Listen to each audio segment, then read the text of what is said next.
vais pas vous faire un enseignement en tant que tel, mais nous allons discuter. Je vais vous emmener dans 1 Corinthiens 15, verset 33.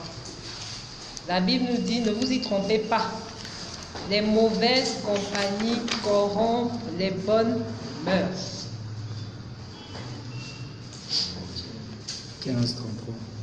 J'ai entendu plusieurs fois autour de moi dire que moi je marche avec les infidèles, mais j'aime ma femme. Moi je marche avec les ivrognes, mais je ne bois pas. C'est vrai, mais ça ne durera pas éternellement. Parce que les mauvaises habitudes là, ça va finir par vous. Vous allez vous retrouver seul à un endroit pendant que tous partiront avec les femmes. Et vous allez dire à votre femme à la maison, je vais rentrer à minuit. Il est 21h, ils sont là partis.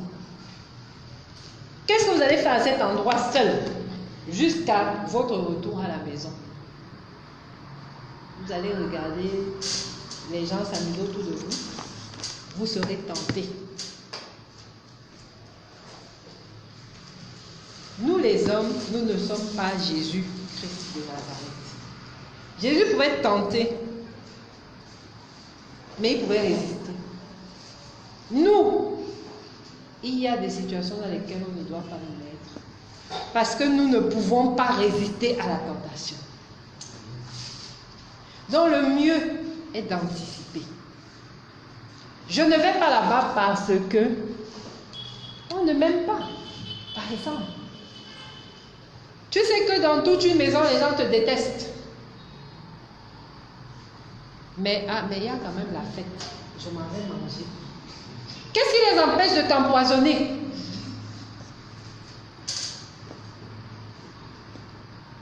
Crois-tu que... J'entends aussi souvent, Dieu va m'aider. Dieu va t'aider. Je te pose une question. Amen. Dieu a demandé qu'on aille tenter le diable en enfer. Dieu va t'aider donc.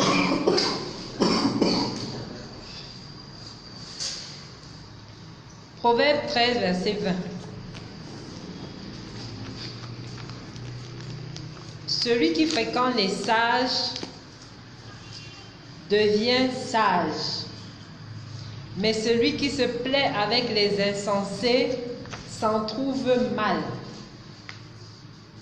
Je cherche le travail, mais autour de moi, c'est une bande de chômeurs qui ne veulent même pas travailler, qui n'ont même pas fait les CV, mais qui sont assis en train, comme le patron de critiquer Paul Biya dans les bars.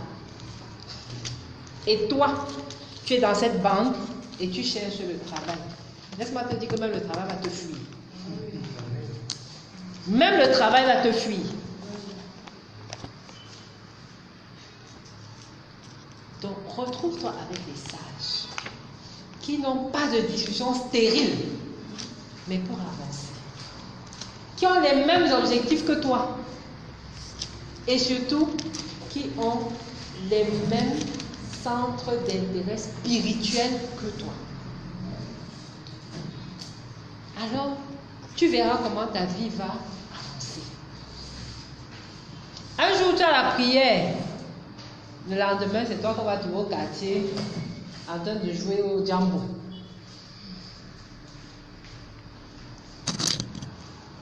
Tu suis quelqu'un. Es-tu sage ou es-tu insensé? Mais sache que quand il y a le bien et le mal est en train de tout le. Je vais te dire pourquoi. Parce que l'homme cherche la convoitise. De nature, l'homme cherche la convoitise. Parce que ce que Dieu nous demande, j'entends vraiment, c'est très dur de suivre Dieu. Oui, parce que Dieu te demande d'être fidèle à ta femme. Mais non, il faut que tu aies 1000 petites. C'est quoi la convoitise? Dieu te demande de ne pas mentir. Mais il faut que tu couvres tes bêtises. C'est quoi la convoitise? L'homme cherche toujours la convoitise.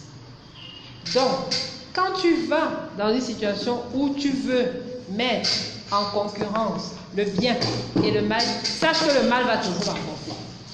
Parce que tu suivras ta convoitise. Qu'on soit vrai. Qu'on soit vrai. La Bible dit qu'il n'y a pas d'homme juste sur la terre. Amen. Ça veut dire que nous tous, y compris moi-même je vous parle, nous aimons plus la convoitise que ce que Dieu nous offre. Donc c'est un perpétuel combat. Alors, où ne vas-tu pas combattre, pasteur? Quand tu es sur le ring, tu combats. Si tu n'es pas sur le ring, qui va venir te chercher? Ne va donc pas sur le ring. Ne cherche pas les combats. Laisse les combats venir te trouver, mais ne va pas les chercher. 1 Corinthiens 5, verset 11.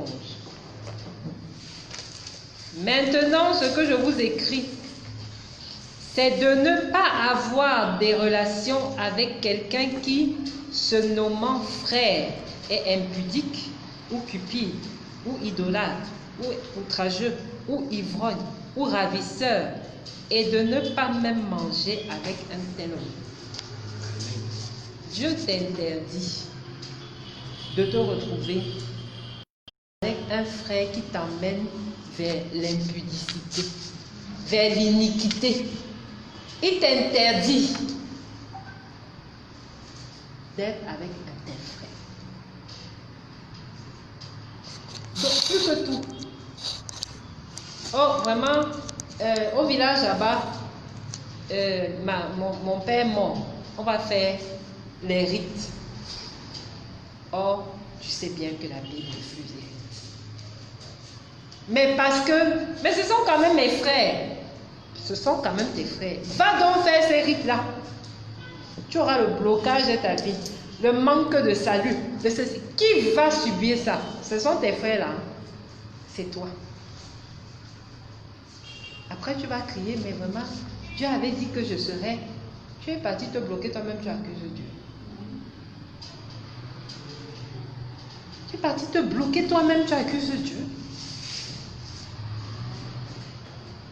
Arrêtons d'accuser Dieu à tort et à travers. Si nous faisions un temps soit peu ce qu'il nous disait de faire, alors on ne serait pas dans les problèmes.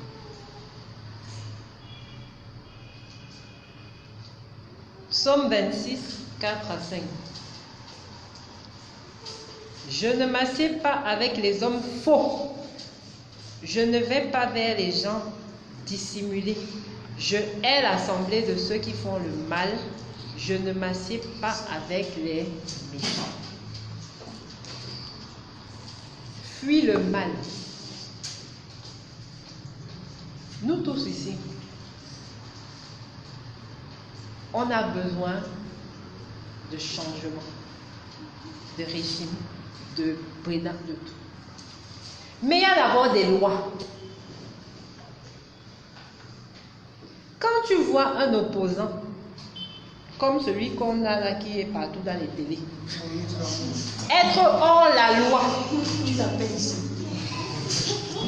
comment vas-tu aller t'asseoir avec lui? Ça fera de toi un hors la loi. Voilà pourquoi tous ceux qui l'ont suivi se sont retrouvés en connecté avec lui. Il y a d'autres manières d'exprimer son mécontentement. Pas de ne pas aller le faire avec les hommes faux, hors la loi. La Constitution me dit que c'est la personne qui a le plus de voix qui est élue. Toi, tu n'as pas. Tu dis que tu es le président élu. Je vais aller m'asseoir pour faire quoi avec toi? Même si je t'aimais, je ne vais plus t'aimer. Parce que tu es hors la loi. Il y a des manières, mais dans la justice, dans la vérité. Parce que si notre Père qui est en haut là, ces gens étaient dans la justice, je suis persuadée qu'il allait les appeler. Parce que tu ne peux pas diriger un pays et ne pas diriger les opposants. Pourquoi? Parce que ce sont les citoyens de ce pays. Donc, tu es d'abord garant de ces citoyens-là. Voici ceux qui étaient dans la loi, qui sont déjà les députés. Est-ce que vous avez entendu qu'on les a envoyés à Kondengi parce qu'ils se sont présentés? Non. Parce que les autres étaient faux. Mais lui, il était dans la justice. Donc, en étant toujours dans la justice, tu es toujours récompensé.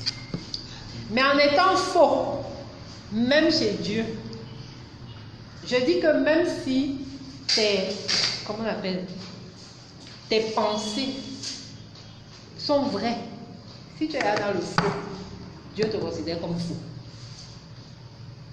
Même si tu as raison. Mais si c'est dans le faux, Dieu te considère comme faux. Parce que c'est le diable qui fait les petits ruses. C'est le diable qui vient tenter les gens. C'est le diable qui crée les dissolutions. C'est le diable qui crée la colère. Donc, il faut savoir que si tu es dans le faux, alors tu es faux.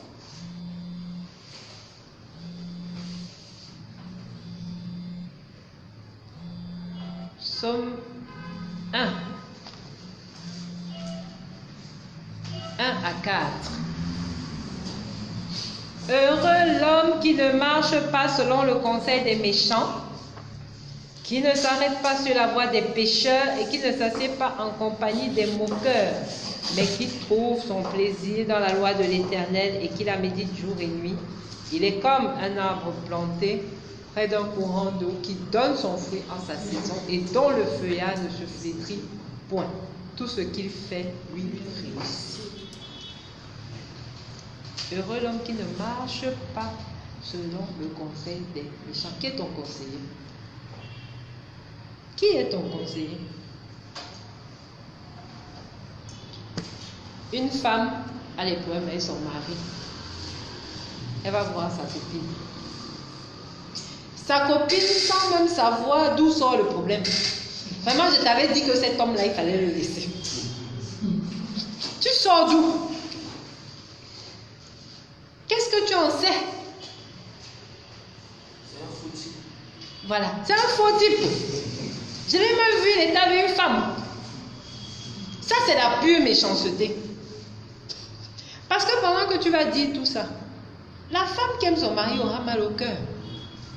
Tu l'auras fait du bien. Et tu ne mesures même pas que si elle quitte son mari, elle a les enfants avec lui, elle va se retrouver seule. La vie va être compliquée. Après, tu entends que oui, elle a les bons conseils. Quel conseil? Quel conseil? Mais celui-là qui trouve son plaisir dans la loi de l'Éternel. Que dit l'Éternel? Est-ce que l'Éternel a dit que au premier problème, vous devez divorcer? Que dit l'Éternel? La meilleure amie, c'est celle qui vient. Elle dit vraiment, moi, ma soeur, je ne sais pas. Mais allons demander au Seigneur ensemble. Et puis elle se met en prière. Et elle demande. Si le Seigneur ne leur parle pas, elle cherche même un prophète. Qu'est-ce que le Seigneur nous dit? Voici la bonne copine. Ou celle qui a l'habitude d'être en communion avec le Seigneur.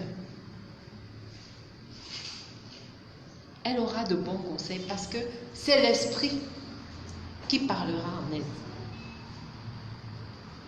Qui est ton conseiller, donc toi qui viens ici à la pérennité des anges? Est-ce que ce conseiller est en communion avec Dieu? Qui est celui-là?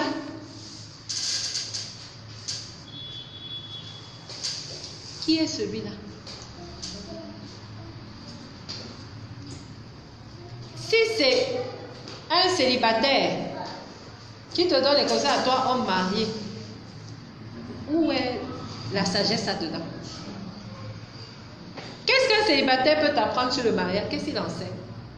Il est même d'abord célibataire. Pourquoi? Parce qu'il n'arrive pas à faire le mariage. Donc, il voit le mariage comme dans les films. Il ne connaît pas ce que c'est vivre avec une femme au quotidien. Quel conseil va-t-il te donner? Je me souviens d'une histoire où une femme est partie se plaindre chez ses frères, tous célibataires.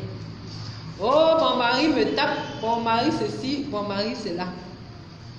Les frères ont porté leurs pieds, arrivés dans la maison du fameux mari. Assieds-toi là, le mari s'assoit. Comment tu fais comme ça, ma soeur, alors que tu devrais faire comme ça, tu devrais faire comme ça? Ils ont bavardé. Autour du mari. Tu es marié? Non. Tu es marié? Non. Tu es marié? Non. Alors, foutez le camp de chez moi. Vous n'avez rien à me dire. Si vous voulez que je vous écoute, amenez-moi les hommes mariés ici. Ils sont partis. La honte. La honte. Qu'est-ce qu'il pouvait bien venir dire à un homme marié? Parce que les théories, c'est bien.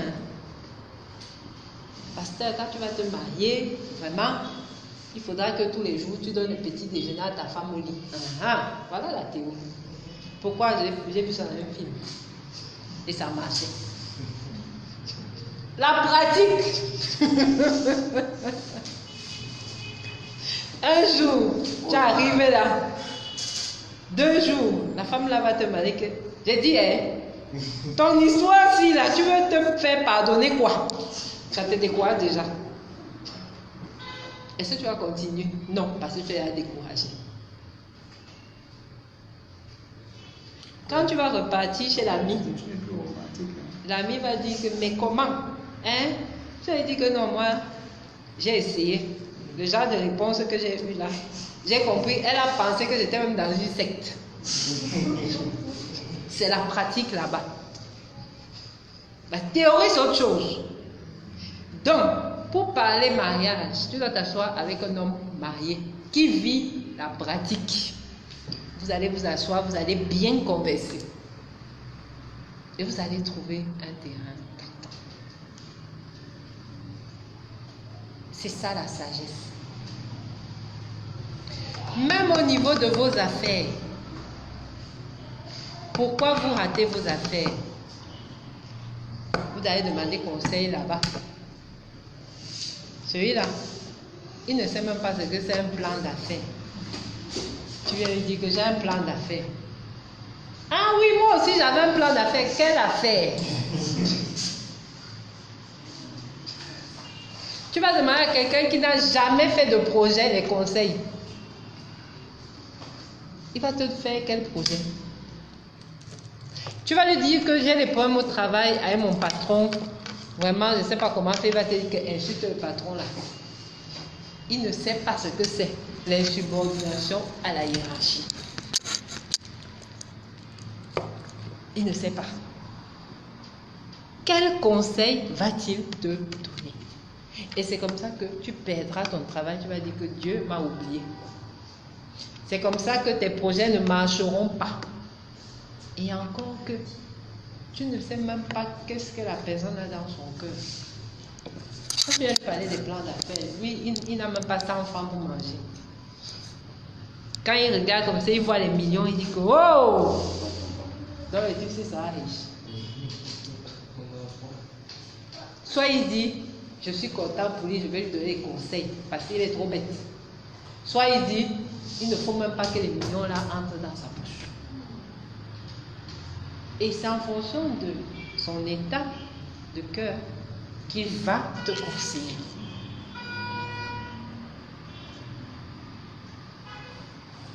Moi, je vois, excusez-moi, peut-être vous êtes dans ce cas, beaucoup d'hommes qui travaillent dans les grandes sociétés.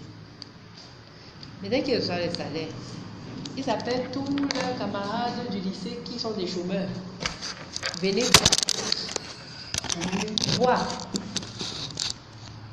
Il s'assoit, il boit, il finit tout son argent au bar. Pourquoi? Parce que ces hommes-là ne savent pas comment travaille l'argent.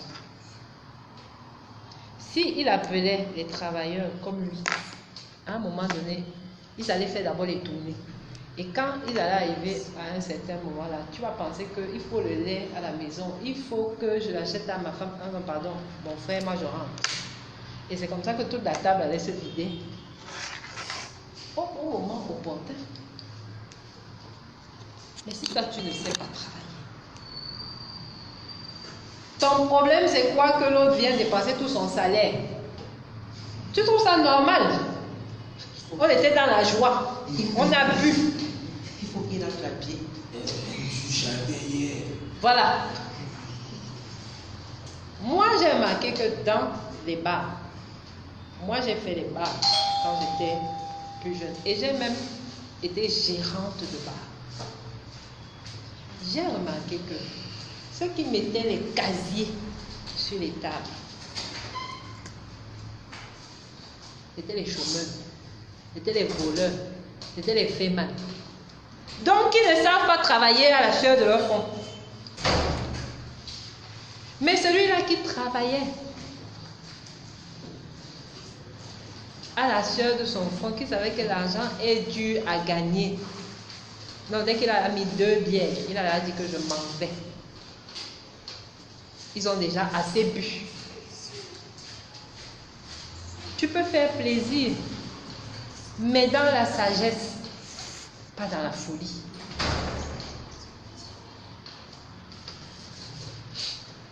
Proverbe 27, 24 à 25. Ne fréquente pas l'homme quoi? Coléreux. Ne va pas avec l'homme violent, de peur que tu ne t'habitues à ses sentiers et qu'il ne devienne un piège pour ton âme. Mes sœurs, je ne vais pas laisser à mes sœurs. Un homme violent, un homme coléreux, ce n'est pas à pardonner.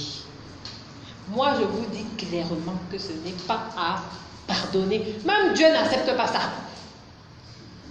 Pourquoi? De peur que tu ne t'habitues à ces sentiers, ça veut dire que tu trouves que te faire taper, c'est normal. Et qu'est-ce qui va en pâtir ton âme?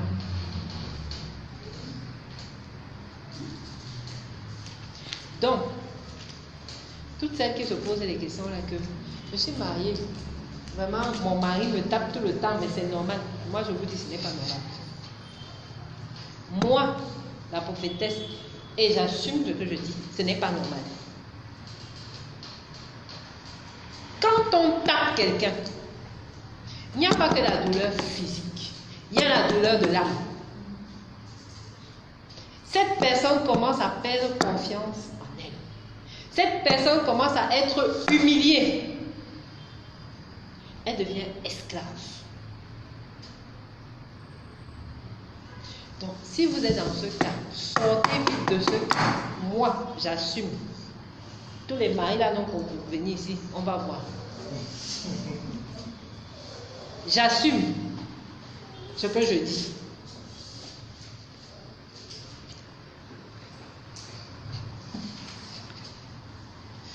J'assume ce que je dis. Ne vous laissez pas dans ce genre de foyer. Demandez à vos maris de changer. S'ils ne changent pas, partez.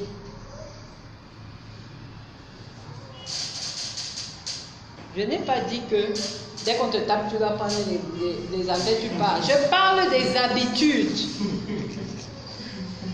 Ça peut arriver que quelqu'un fasse une erreur et il te gifle. Mais je parle des habitudes. Ça veut dire que lundi, tu arrives, on t'a tapé. Mardi, on t'a tapé. Mercredi, non. Il y a un souci. Peut-être que ton seul temps de répit, c'est le dimanche. Refuse. Je dis refuse.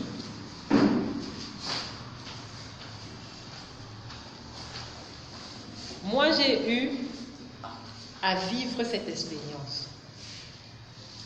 Parce que Dieu m'a fait d'abord passer partout, avant de me trouver ici. Pour que je comprenne les choses. Et je trouvais ça déjà normal. Si bien que, moi je me disais, ah, de toute façon, je risque quoi? Je pars d'ici, on va me taper, ça va passer. Mais c'est vrai! Et ce n'était pas les petits bastonnets, c'était, on prend la chaise, on te tape dessus. Si même je suis vivante, c'est Dieu.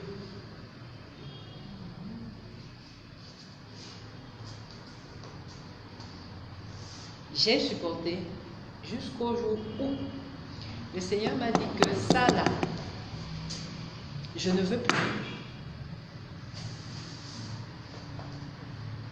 J'ai donné un ultimatum. La personne a fait comme il a fait. J'ai dit je m'en vais et je suis partie. Parce que j'ai commencé à comprendre que ce n'était pas un mode de vie, mais que c'était interdit. Que Dieu n'aimait pas ça. Ça te rend esclave. Ça te lie. Je dis ça te lie. Spirituellement, c'est très grave.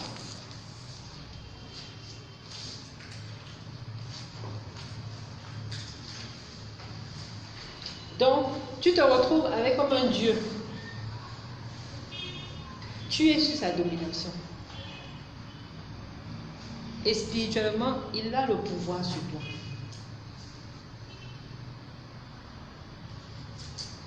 C'est vrai que vous allez dire, cet acte de se mal taper, mais moi je vous dis la vérité. Hein, pasteur, je mens. Il a le pouvoir sur toi. C'est pour ça que même quand quelqu'un vous dit, de toute façon, je vais te tuer, il ne faut jamais laisser cette parole. Il faut toujours répondre. Il faut toujours répondre. Je n'ai pas dit qu'il faut aller se battre. J'ai dit qu'il faut répondre. Tu peux dire que tu n'es rien. C'est Dieu qui tient ma vie.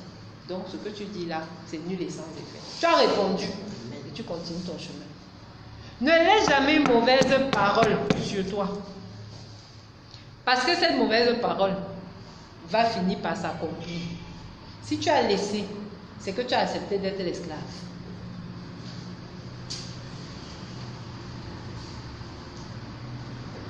Pourquoi au village, on n'arrive pas à tuer tout le monde? On tue les esclaves. Moi, je vous dis, on ne tue pas. On ne tue pas les enfants de Dieu. On tue les esclaves.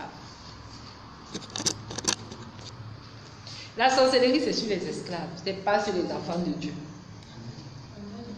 Parce qu'au moment où toi, tu as déjà commencé à dire, Dieu a déjà dit, je ne sais même plus, je ne sais pas. Il a dit le dernier mot. C'est pour ça qu'on peut te dire que ton esprit est fort. Hein?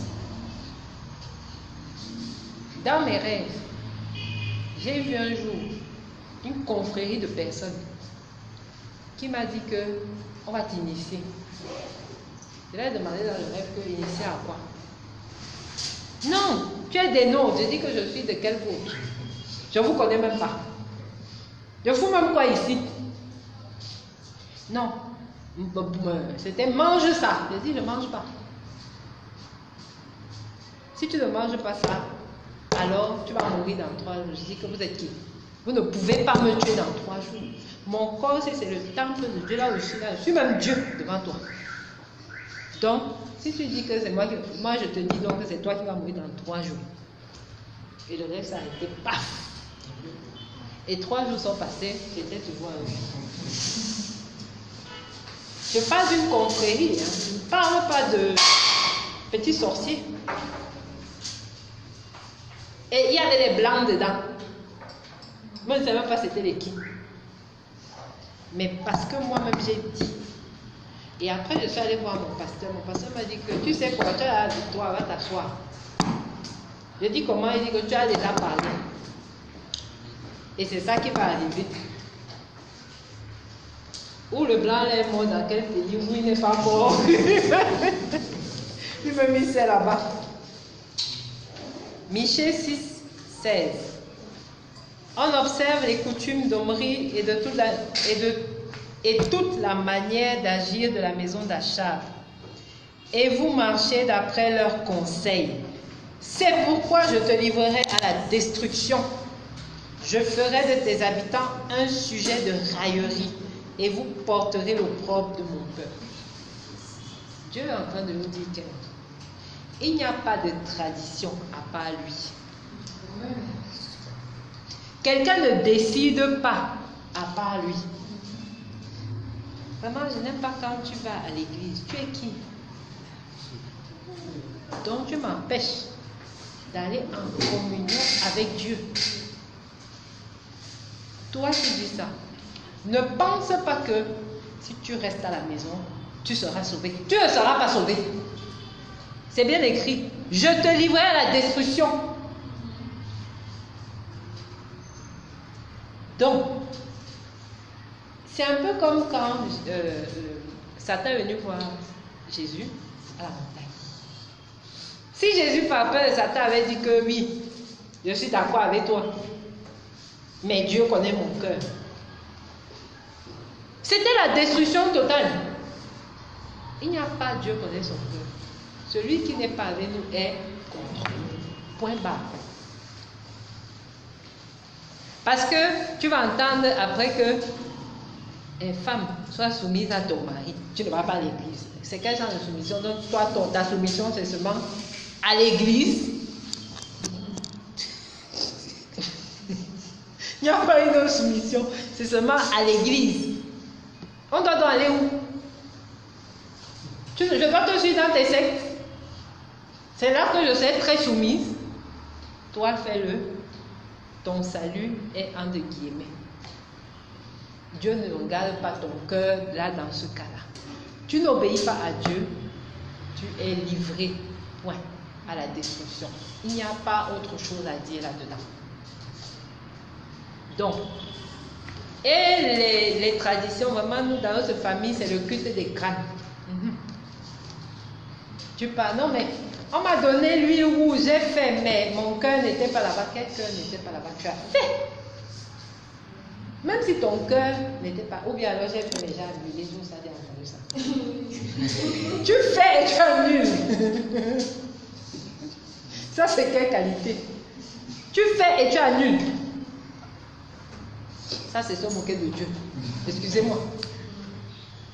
Le mieux, si tu n'arrives pas à dire non, parce que les gens, c'est de fuir. C'est-à-dire que quand tu sens que ça va approcher là, on dit collation, allez. Tu es là, on dit que, hé, ouais, Thomas, il n'est même plus là. Le mieux, c'est ça, de fuir. Si tu ne sais pas dire non, et que tu ne veux pas dire non, tu fuis. C'est mieux. Vaut mieux préserver ton salut que d'aller faire des choses parce que les autres les font. 2 Corinthiens 6, 14 à 15. Ne vous mettez pas avec les infidèles sous un joug étranger. Car, quel rapport y a-t-il entre la justice et l'iniquité? Ou qu'y a-t-il de commun entre la lumière et les ténèbres? Quel accord y a-t-il entre le Christ et Bélial? Ou quelle part a le fidèle avec l'infidèle? Ce qui est sûr, c'est qu'à chaque fois que tu suis le mal, que ce soit par les amis, que ce soit par la famille, tu te mets un joug, un fardeau sur toi. Tu te mets un fardeau sur toi. J'ai entendu une fois quelqu'un qui m'a dit que le patron m'a dit que si je ne viens pas dans leurs choses, alors il me dit. J'ai dit que mais il faut seulement qu'il te vive. Mais oui, si elle ne vient pas dans vos choses, tu me vis. Mais vis-moi, je préfère. je vais aller porter le joug, parce que je te suis. Et laissez-moi vous dire qu'il porte des grands jougs. Hein. Tu vas là-bas, on te dit que tous les minuit, tu dois te déshabiller et chanter nu. C'est un joug. Moi, à minuit, je dors. Je ma liberté. À 6h du matin, tu dois te lever, aller déployer la voiture et marcher nu dans Yaoundé. C'est quelle qualité? Tu dois faire un verre de larmes et boire ça chaque matin. C'est pour faire quoi? Tu dois tuer ton enfant, c'est quoi? Rien ne vaut que la liberté. Ce genre de patron, moi je préfère chercher un travail de gardien quelque part que d'aller manger l'argent et être sous ce genre de joug. C'est vrai, pasteur. C'est vrai. Ce sont des jougs et terribles.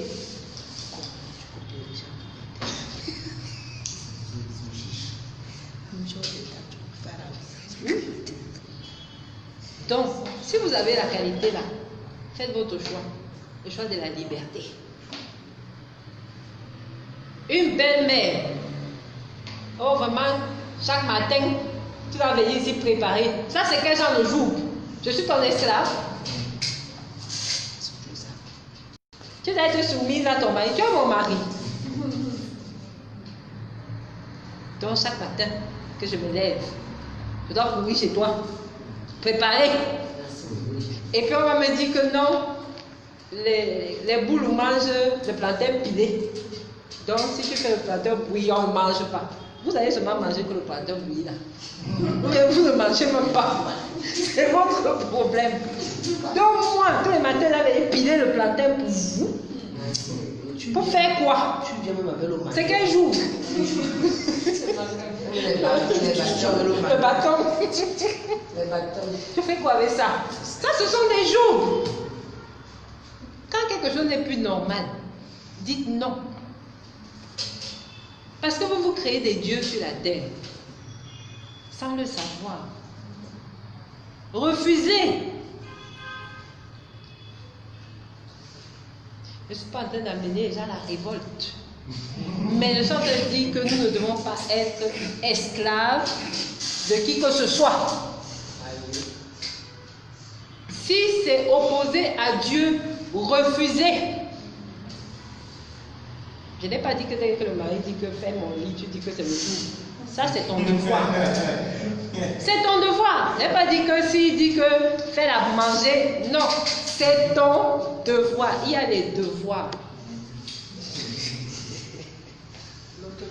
Il y a les devoirs.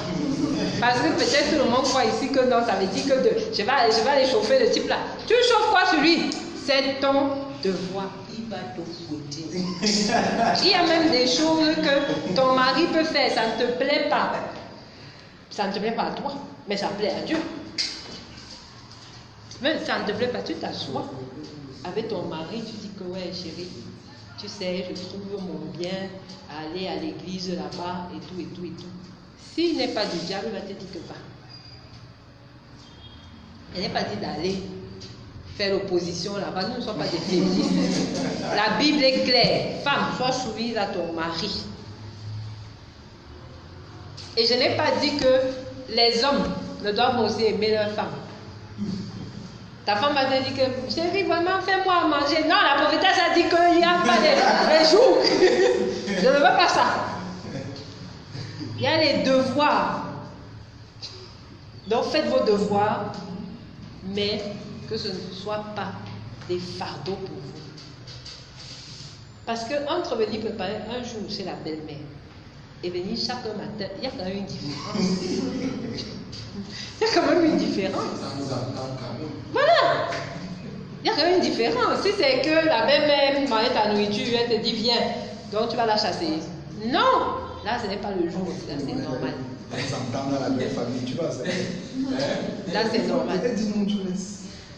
Mais si c'est que c'est une règle où on s'assoit, on te juge même par rapport à ça, là il y a souci. Donc, essayez un peu d'avoir le discernement dans ce que je dis. Enfin,